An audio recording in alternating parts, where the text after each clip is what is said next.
Hello, and welcome to another episode of Chuchu as a Ranker. On this episode, we are going to be discussing the discography of modern post-punk icons Interpol. Formed in 1997 in Manhattan, New York, the band's classic lineup came together in the year of 2000, featuring Paul Banks on vocals and guitar, Daniel Kessler on lead guitar, Sam Fogarino on drums, and Carlos Dengler on bass. After the release of their fourth album in 2010, Carlos Dengler left the band, reducing Interpol to a three-piece, with Paul Banks assuming bass duties in the studio.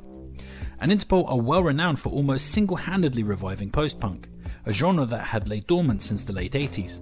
Not only that, but along with other New York natives The Strokes, helped pioneer a new type of angular guitar style, where two guitars intertwine simple counter melodies to create a stereo chord. These days, that guitar technique is everywhere, but back in the early 2000s, it was a huge breath of fresh air. These two elements, combined with the band's ice-cool swagger, made Interpol one of the most influential acts of the 2000s, with many bands forming in their wake. Notable examples of which include Editors, Block Party, I Like Trains, and White Lies. And as for my own fandom, yeah, I love Interpol. Along with many others, I was completely blown away the first time I heard their music. I mean, I'd never heard anything quite like it before. And although I would admit that their discography lacks a certain variety, I still love the band's sound, and I like the vast majority of their output. And with that in mind, we have 7 albums to rank on this list. So, without further ado, let's be complete rankers and rank up a storm. These are the studio albums of Interpol, ranked from worst to best.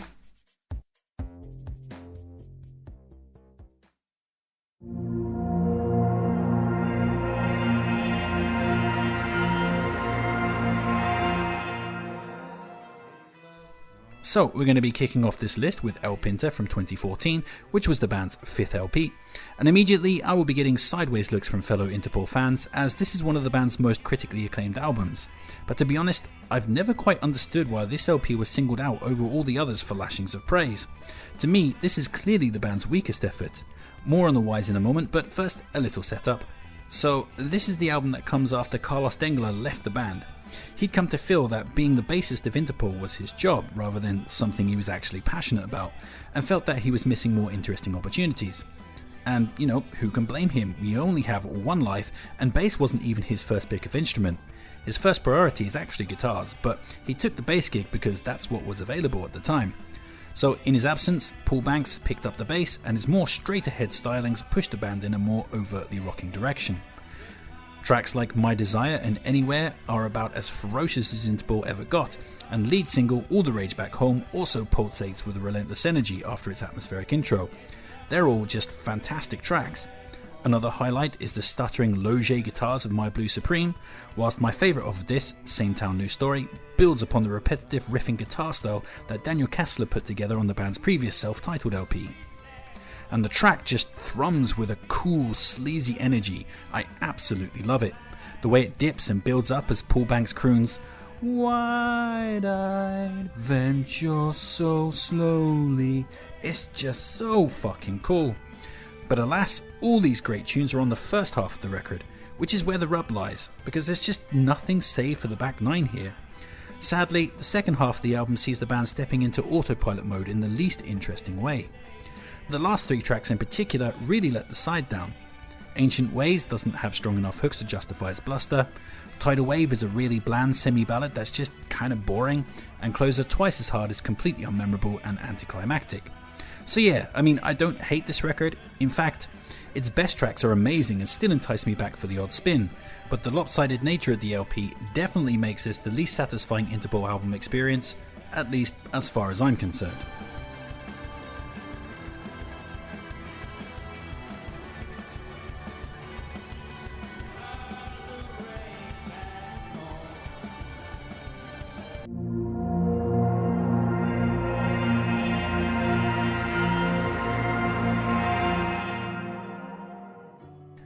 Next up, it's my sad duty to say that the band's newest album, which is less than a month old at the time of recording in August 2022, is coming in second to last.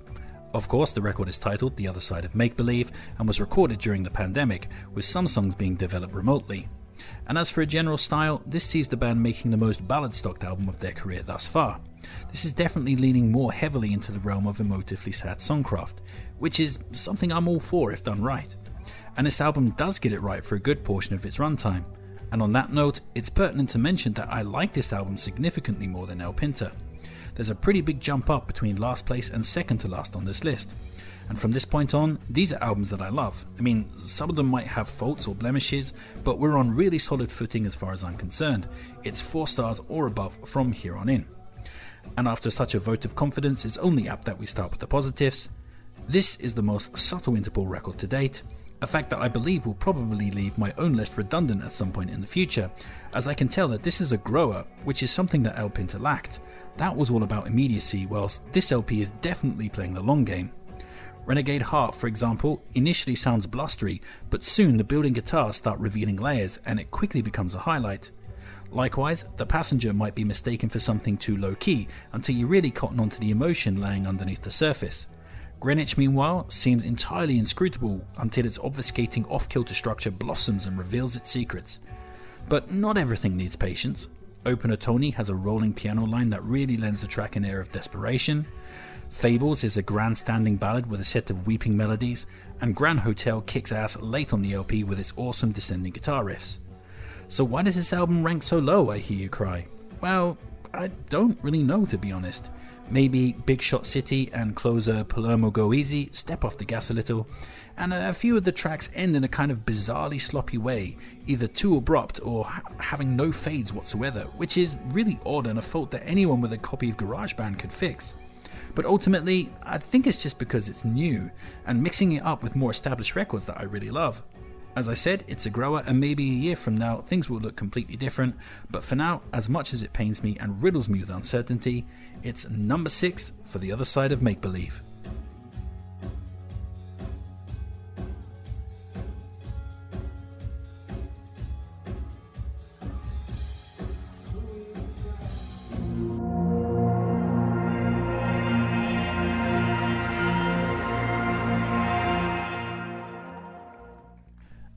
Next up, we have the band's second album, Antics, from 2004. And this, like a lot of sophomore albums, is hewn from years of constant touring. Here the band sound much tighter and more confident than on their debut, and a lot of these songs are obviously designed to go down well with a live audience. And this gives rise to some of the band's best load-bearing workhorse songs. Evil is immediately impressive with its iconic bass line, semi-rap lyrics and explosive chorus. Come Here takes the band into jangle pop heaven with some extremely memorable stuttering guitar work. An album highlight and centerpiece, Not Even Jail, builds an emotional maelstrom over rhythmic picking and pounding drums. And a quick shout out to the closing instrumental section of that song. I love those intertwining guitars. Mwah, chef's kiss for that.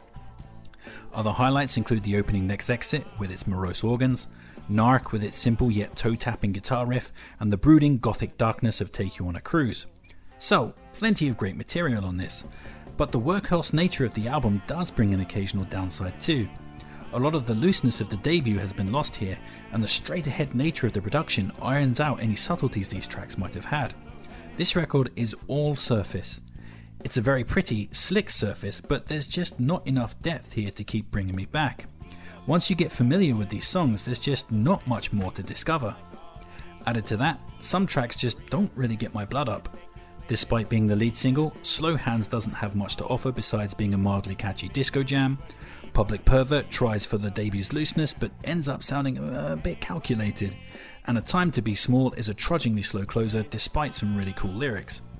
That said, despite my qualms, Antics is still an excellent record. Its best tracks are basically Interpol's greatest hits, and back in 2004-2005 I played the absolute shit out of it. But these days, this is an album that I just rarely reach for, unless I'm cherry picking the best tracks for a playlist, as I prefer the more subtle or varied records for an overall album listening experience.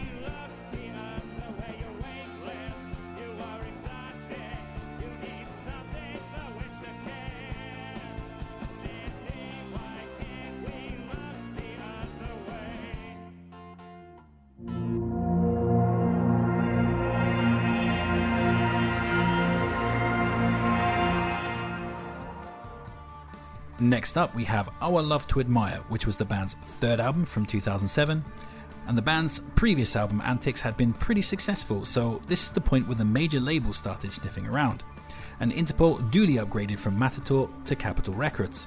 This in turn prompted the band to turn in a much more mainstream direction, and this record, for all intents and purposes, is basically Interpol's pop album. As such, a lot of fans at the time really turned their nose up at the change, but for me, hey, I thought it was great. The record is much brighter than before, with a much deeper sonic palette and a good amount of variety across the tracks. It's also incredibly consistent and only really starts to lose steam during the final 3 songs, which I still like. I mean, despite being a step down in quality, Who Do You Think has some catchy energy, Wrecking Ball is slight but atmospheric, and Lighthouse is a suitably maudlin closer, so even the weaker tracks aren't really that weak. And major highlights on a fully stacked album include No I in Threesome, with its catchy jangle rock framing Paul Banks' perverse lyrics. The Scale has some awesome psychedelic backwards guitars. Lead single Heimlich Maneuver is a much more convincing indie disco nugget than Slow Hands, and Paces the Trick is a grandstanding anthemic ballad. My favourite track off of this though is actually the opener, Pioneer to the Falls, which is a real Interpol standard. It's a dark, gothic ballad that soars into the stratosphere during the midsection as Paul Banks croons, "You fly straight into my heart," as Daniel Kessler's guitars erupt all around him. It is awesome. Add into that the pounding, relentless heaviness of Mammoth, the sleazy sexuality of All Fired Up, and the drug-addled blues of Rest My Chemistry, and you have an album that flirts with perfection. So yeah, this comes highly recommended. Sadly, the album wasn't as commercially successful as Capitol wanted, so after this it was back to the indies for the band.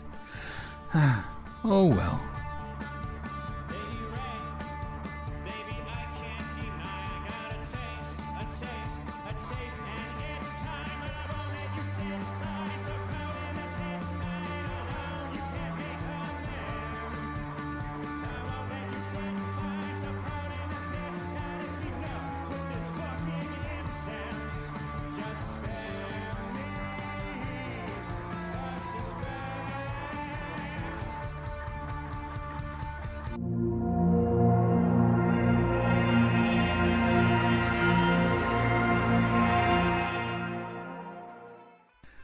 Coming up next we have Marauder, which was the band's 6th LP from 2018, and this is the go-to Interpol record if you're just looking for kick-ass swagger and just to rock the fuck out. Basically, this takes the coolest, most energetic parts of Pinter and extends them over an entire LP of post-punk badassery.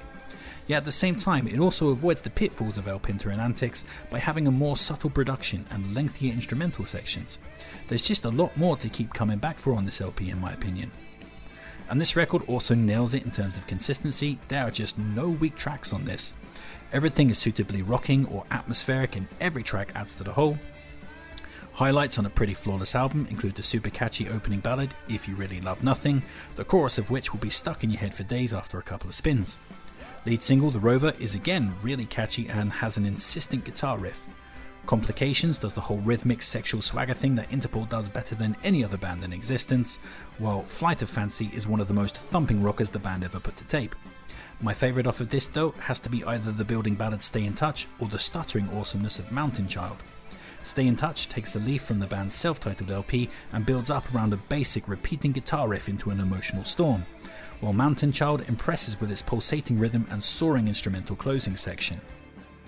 As always, I'm leaving out so many other great tracks. Surveillance straddles the line between ballad and badass rocker and is to this day still the track that gets me out of bed every morning as my alarm. And I'm still not sick of that track, even though, sometimes in the morning I just want to throw my fucking phone across the room. And It Probably Matters is the band's strongest closer since Leif Erikson from their debut. So yeah, Marauder is a rocking slice of awesomeness and definitive proof that Interpol still have plenty of gas left in the tank.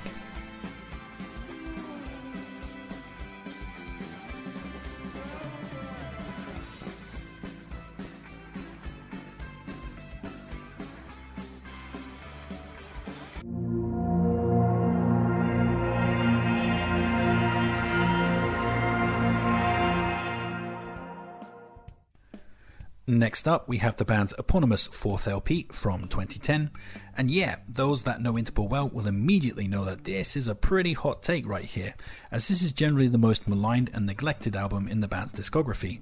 Yet, I absolutely fucking love this record. For me, this is the band's darkest and most cohesive LP. The production is great and there are just so many subtle layers built into each track, so you can pick out new details every time you spin the record.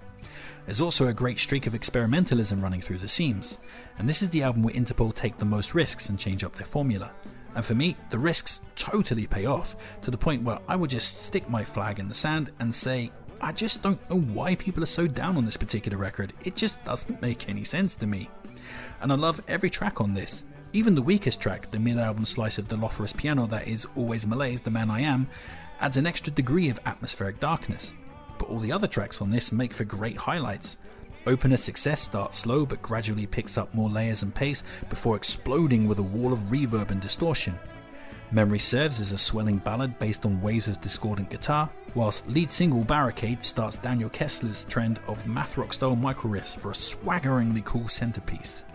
And talking about swaggeringly cool, my favourite off of this is probably Lights, which builds from an almost laughably simple guitar lick into a booming bit of gothic disco. It is absolutely brilliant. Add into that the nagging guitar riff of Safe Without, the churning insistent piano lines of the catchy Try It On, and the atmospheric duo of closers All of the Ways and The Undoing, which impress with their plunge into darkness. Especially All of the Ways, which is probably the darkest soundscape the band ever put to tape. And I also love that small moment where the piano riff from Try It On reappears in that track. It just kind of like ties the last three tracks together as kind of like a mini suite. So yeah, for me this is essential Interpol listening, and on a purely subjective level this might well be my favourite by the band. I mean, it's certainly the one I listen to the most, but sometimes, you just can't defeat the cultural impact that some unequivocally classic albums have, so we all know what's coming next.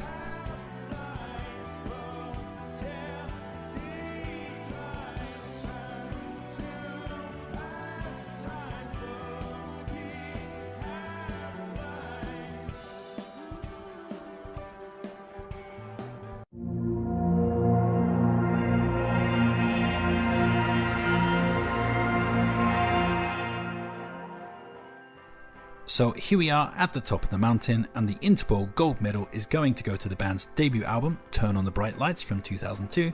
I mean, of course it is. This record is an easy 5 stars and one of the most influential albums of the last couple of decades. I mean, it's difficult to remember now, but when this came out, it was like something from another planet. We were still lingering in the post-Britpop kind of world where bands like Travis and Coldplay were gaining huge traction. And then, you hear something like PDA or Obstacle 1 or Say Hello to the Angels with that totally unfamiliar badass guitar style and those super mysterious vocals. I mean, it was just mind-blowing. And then there was the pulsating darkness and the vice-ridden lyrics. This was a band that legitimately felt dangerous. All sweaty sex, whiskey, cocaine and latent violence, but also without really celebrating that stuff either. Paul Banks always felt like a singer broken by his own desires, digging himself deeper and deeper into depression via his own vices, but also unable to gain the self-control necessary to stop his descent. And man, it was one hell of a mix, and one that completely shocked and awed me as a guy in my early 20s. I mean, I went straight out, bought a black suit and tie, grabbed a guitar and formed a rock band. The impact of this record was pretty intense for me, but I was just one of many with that exact same story, as this album kickstarted a tsunami of copycat acts and brought the genre of post-punk back to relevance. And as for highlights, well, the record is an all-time classic, so pretty much everything, but opener Untitled is one of the most anticipation-building openers ever, NYC is dour ballad perfection, Say Hello to the Angels takes this charming man by the Smiths to a really frantic and dark place, and PDA shows off those intertwining guitar sections to stunning effect. My favourite off of this though has to be the closing track Leif Erikson, which is just one of my favourite closers of all time. A combination of dark atmosphere, badass guitar work and mysterious lyrics that beg you to just kind of like lean into the track for a closer listen. It is just phenomenal. As is the experimentation of the new, the kick-assery of lead single Obstacle 1 and the stripped-back beauty of Hands Away.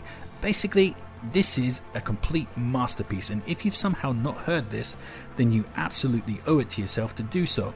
I mean, it's right up there with Pornography, Disintegration, Unknown Pleasures and Ocean Rain as like a god-tier post-punk all-time classic. And that's my Interpol list, but that won't be your list, so please sound off in the comment section and tell me how you'd rank these records. Like, share, subscribe and all that other kind of YouTube jazz. take care of yourself, but most importantly, just keep on ranking.